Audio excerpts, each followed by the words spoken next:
ನಮಸ್ಕಾರ. ಎಚ್.ಬಿ.ಎಸ್ ಸುದ್ದಿ ಮಾಹಿತಿಗೆ ಸ್ವಾಗತ. ಪೋಲೆಂಡ್ಗೆ ಭೇಟಿ ನೀಡಿರುವ ಭಾರತದ ಪ್ರಧಾನಿ ನರೇಂದ್ರ ಮೋದಿ ಭಾಷಣದ ಕನ್ನಡ ಅನುವಾದ ಎಚ್.ಬಿ.ಎಸ್ ನ್ಯೂಸ್ ಇನ್ಫೋನಲ್ಲಿ. भारत माता की, भारत माता की नमस्कार. केम छो?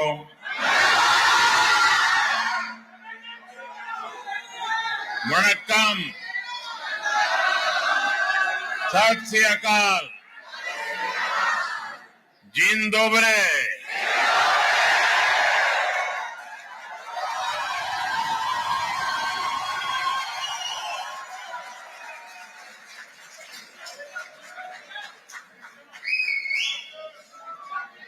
ये नजारा वाकई अद्भुत है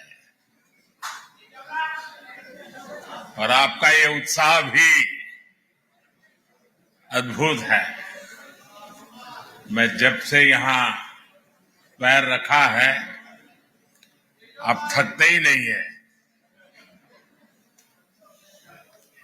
आप सभी पोलैंड के अलग अलग हिस्सों से आए हैं. सबकी अलग अलग भाषाएं हैं, बोलियां हैं, खान पान है, लेकिन सब भारतीयता के भाव से जुड़े हुए हैं.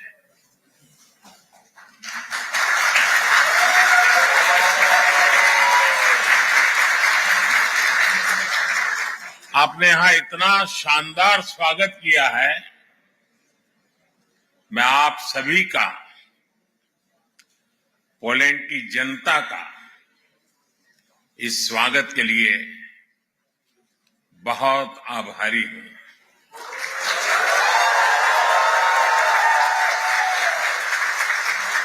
साथियों, पिछले एक हफ्ते से भारत के मीडिया में आप ही लोग छाए हुए हैं.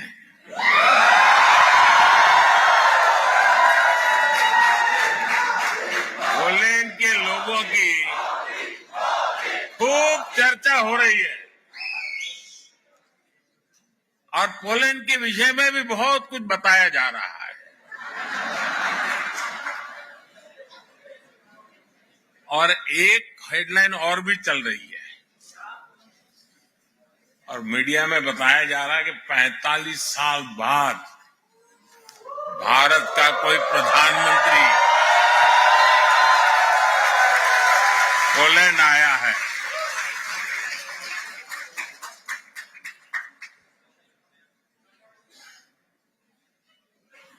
बहुत सारे अच्छे काम मेरे नसीब में ही है.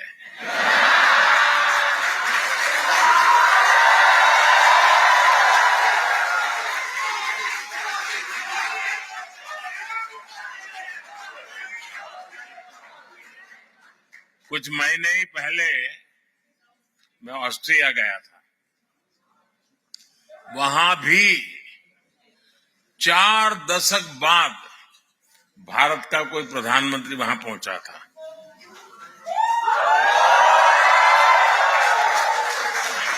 ऐसे कई देश हैं जहां दशकों तक भारत का कोई प्रधानमंत्री पहुंचा नहीं है.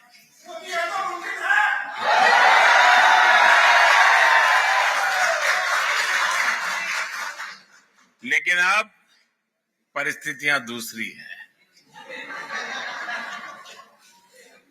दशकों तक भारत की नीति थी कि सारे देशों से समान दूरी बनाए रखो. आज के भारत की नीति है सारे देशों से समान रूप से नजदीकी बनाओ.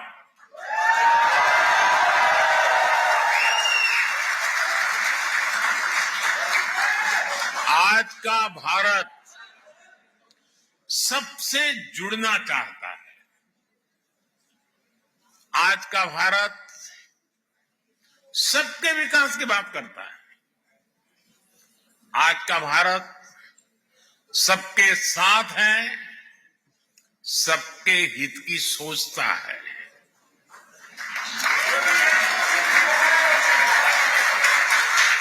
हमें गर्व है कि आज दुनिया भारत को विश्व बंधु के रूप में सम्मान दे रही है।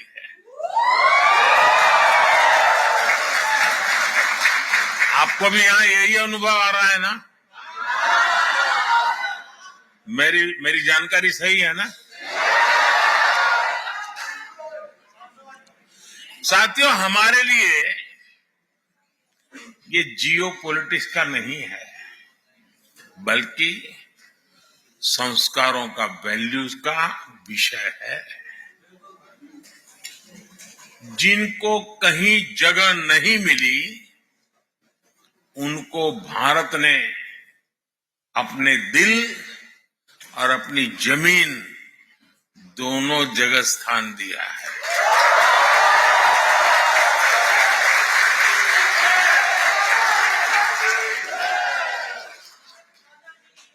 ये हमारी विरासत है, जिस पर हर भारतीय गर्व करता है। पोलैंड तो भारत के इस सनातन भाव का साक्षी रहा है।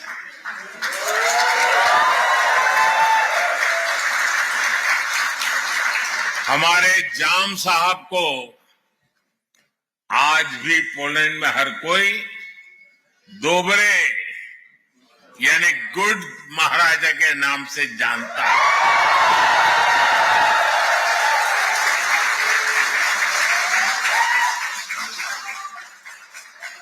वर्ल्ड वॉर II के दौरान जब पोलैंड मुश्किलों से घिरा हुआ था, जब पोलैंड की हजारों महिलाएं और बच्चे शरण के लिए जगह जगह भटकते थे, तब जाम साहब, दिग्विजय सिंह, रंजीत सिंह जाडेजा जी आगे आए।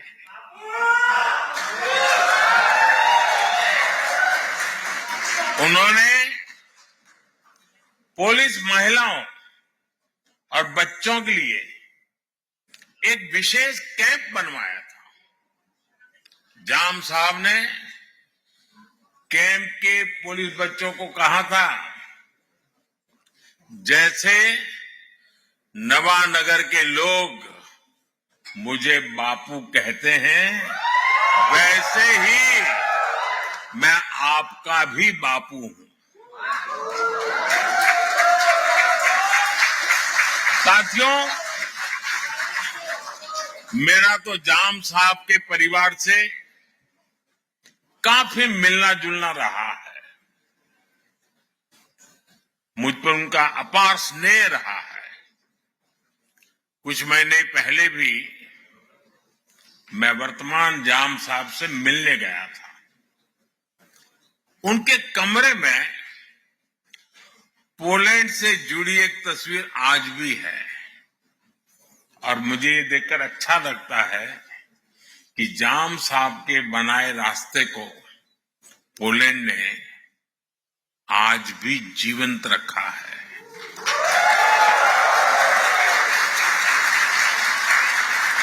दो दशक पहले जब गुजरात में भीषण भूकंप आया था, तो जामनगर भी उसकी चपेट में आ गया था। तब पोलैंड सबसे पहले मदद के लिए पहुंचने वाले देशों में से एक था।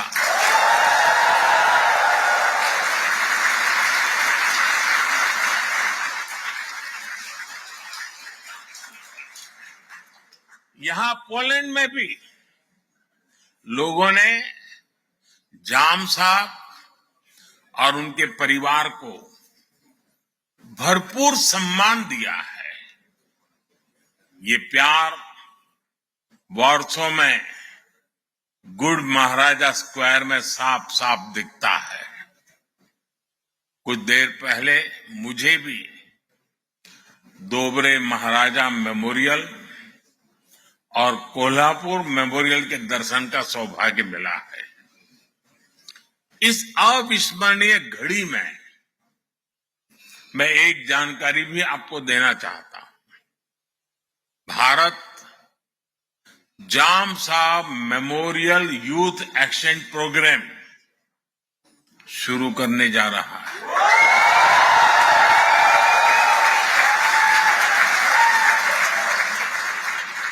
इसके तहत भारत 20 पुलिस युवाओं को हर साल भारत आने के लिए आमंत्रित करेगा।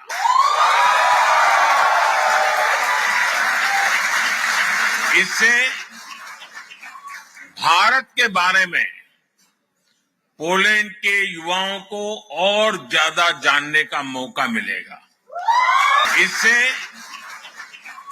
भारत के बारे में पोलैंड के युवाओं को और ज्यादा जानने का मौका मिलेगा। साथियों, यहां का कोल्हापुर मेमोरियल भी कोल्हापुर के महान राजघराने के प्रति पोलैंड की जनता का श्रद्धाभाव है, एक ट्रिब्यूट है।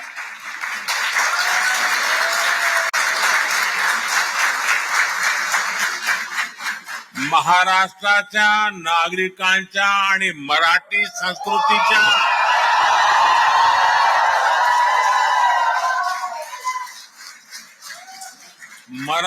संस्कृतीच्या प्रती पोलंडचे नागरिकांनी व्यक्त केलेला हा सन्मान आहे।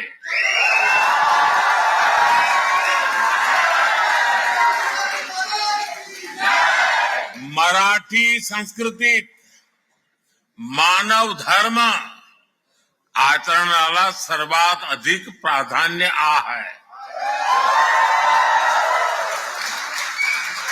छत्रपति शिवाजी महाराज की प्रेरणा से कोल्हापुर की रॉयल फैमिली ने बलिवड़े में पोलैंड की महिलाओं और बच्चों को शरण दी थी। वहां भी एक बहुत बड़ा कैंप बनाया गया था। पोलैंड की महिलाओं और बच्चों को कोई तकलीफ ना हो, इसके लिए महाराष्ट्र के लोगों ने दिन रात एक कर दिया था। साथियों, आज ही मुझे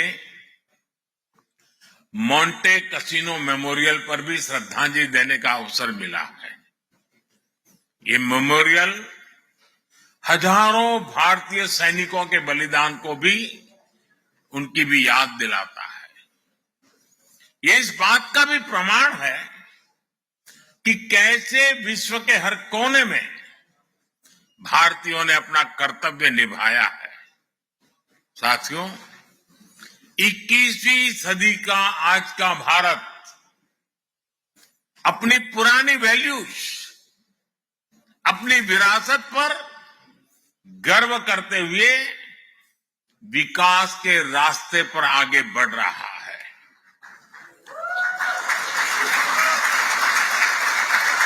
आज दुनिया भारत को उन खूबियों के कारण जानती है जिसे भारतीयों ने सारी दुनिया के सामने साबित करके दिखाया है।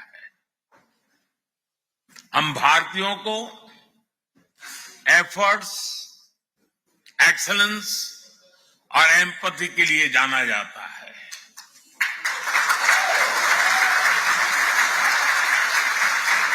हम दुनिया में जहां भी जाते हैं, हम भारत के लोग मैक्सिमम एफर्ट्स करते दिखाई देते हैं। एंटरप्रेन्योरशिप हो,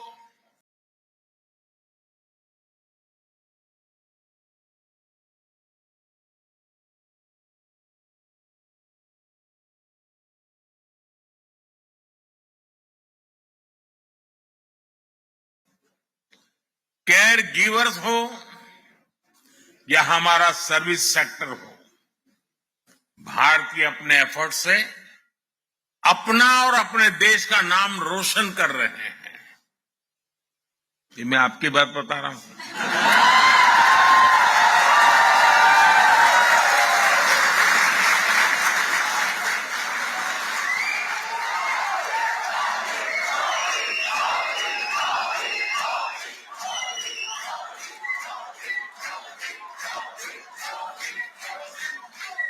आपको लगता होगा कि मैं किसी तीसरे देश की बात कर रहा हूं।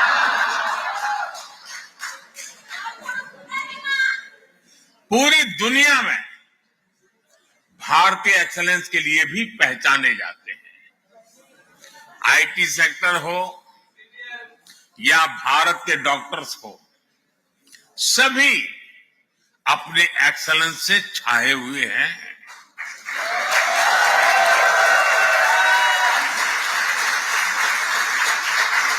और कितना बड़ा ग्रुप तो मेरे सामने ही मौजूद है।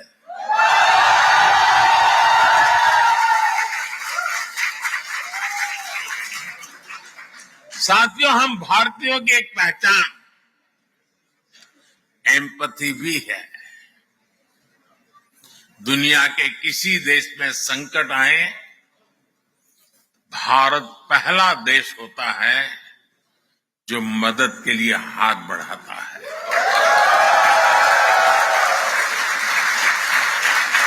कोविड आया, 100 साल की सबसे बड़ी आपदा आई, तो भारत ने कहा ह्यूमैनिटी फर्स्ट। हमने दुनिया के 150 से ज्यादा देशों को दवाइयां और वैक्सीन भेजी। दुनिया में कहीं भी भूकंप आता है, कोई प्राकृतिक आपदा आती है, भारत का एक ही मंत्र है, ह्यूमैनिटी फर्स्ट। कहीं युद्ध हो तो भारत कहता है ह्यूमैनिटी, और इसी भाव से भारत दुनिया भर के नागरिकों की मदद करता है। भारत हमेशा फर्स्ट रिस्पॉन्डर के रूप में सामने आता है। साथियों, भारत बुद्ध की विरासत वाली धरती है।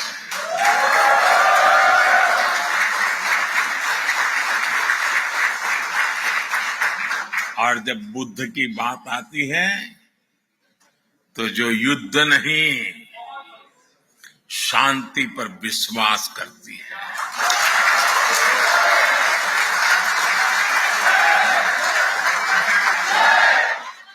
और इसलिए भारत इस रीजन में भी स्थायी शांति का एक बड़ा पैरोकार है।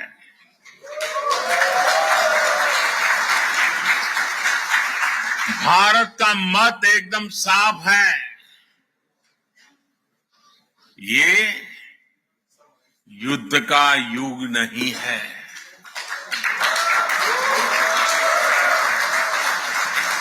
ये उन चुनौतियों से निपटने के लिए एकजुट होने का समय है, जिनसे मानवता को सबसे बड़े खतरे हैं। इसलिए भारत डिप्लोमेसी और डायलॉग पर बल दे रहा है। साथियों, जिस प्रकार आपने यूक्रेन में फंसे हमारे बच्चों की मदद की, वो भी हम सभी ने देखा है।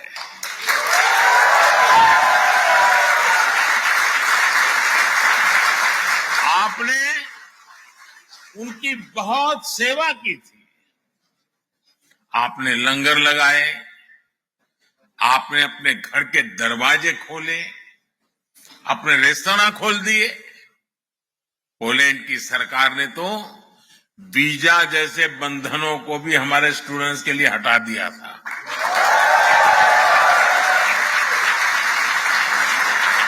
यानी पोलैंड ने पूरे मन से हमारे बच्चों के लिए दरवाजे खोल दिए थे।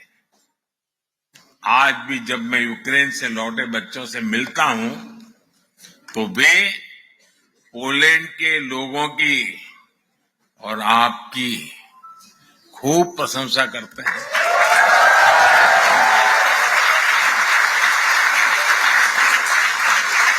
और इसलिए आज मैं यहां 140 करोड़ भारतीयों की तरफ से आप सभी का, पोलैंड के लोगों का अभिनंदन करता हूं।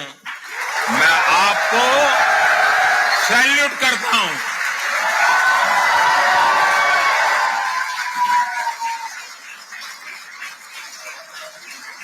साथियों, भारत और पोलैंड के समाज में अनेक समानताएं हैं। एक बड़ी समानता हमारी डेमोक्रेसी की भी है। भारत मदर ऑफ डेमोक्रेसी तो है ही, एक पार्टिसिपेटिव और वाइब्रेंट डेमोक्रेसी भी है।